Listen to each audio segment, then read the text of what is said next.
នេះគឺជាយន្តហោះចម្បាំងទំនើបបំផុតរបស់ប្រទេសជប៉ុនយន្តហោះចម្បាំងចំនួនទី6របស់ប្រទេសជប៉ុនមួយនេះវាក៏មានសមត្ថភាពមិនចាញ់យន្តហោះចម្បាំង F-35 របស់សហរដ្ឋអាមេរិកប៉ុន្មានដែរតោះយើងចង់ដឹងថាយន្តហោះចម្បាំងមួយប្រភេទនេះវាមានបច្ចេកវិទ្យាទំនើបអ្វីខ្លះយើងមកធ្វើការស្វែងយល់ទាំងអស់គ្នាយន្តហោះចម្បាំង Mitsubishi F3 កំពុងអភិវឌ្ឍដោយក្រុមហ៊ុន Mitsubishi និងក្រុមហ៊ុនអឺរ៉ុប BAE System ជប៉ុនមានគម្រោងចេញសាកល្បងលើកដំបូងនៅក្នុងឆ្នាំ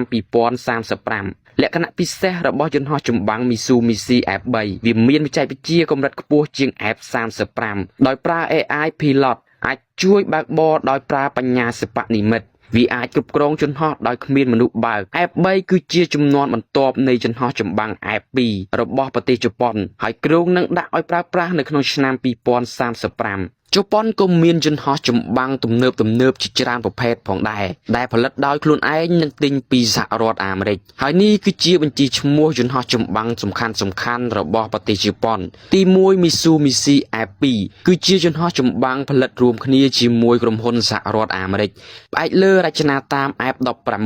ប៉ុន្តែធំជាងនិងមានអាវុធទំនើបជាងប្រើប្រាស់សម្រាប់ការពារព្រំដែននិងវាយប្រហារតាមអាកាសយន្តហោះចម្បាំង F2 ដាក់ឲ្យប្រើប្រាស់តាំងពីឆ្នាំ2000មកម្លេះទី2យន្តហោះចម្បាំង F15J និង F15DJ ផលិតដោយក្រុមហ៊ុន Mitsubishi នៅប្រទេសជប៉ុនក្រោមអាជ្ញាប័ណ្ណរបស់សហរដ្ឋអាមេរិកប្រភេទយន្តហោះចម្បាំងសម័យទី4បូកប្រើសម្រាប់គ្រប់គ្រងអាកាសនិងការពារសុវត្ថិភាពអាកាសជាតិជប៉ុនក៏កំពុងធ្វើឲ្យទាន់សម័យទៅជា F15JSI ជប៉ុនក៏មានយន្តហោះចម្បាំង F35A Lightning II ផលិតដោយសហរដ្ឋអាមេរិកក៏ជាយន្តហោះចម្បាំងចំនួនទី5ផងដែរជប៉ុនមិនត្រឹមតែមានយន្តហោះចម្បាំងទំនើប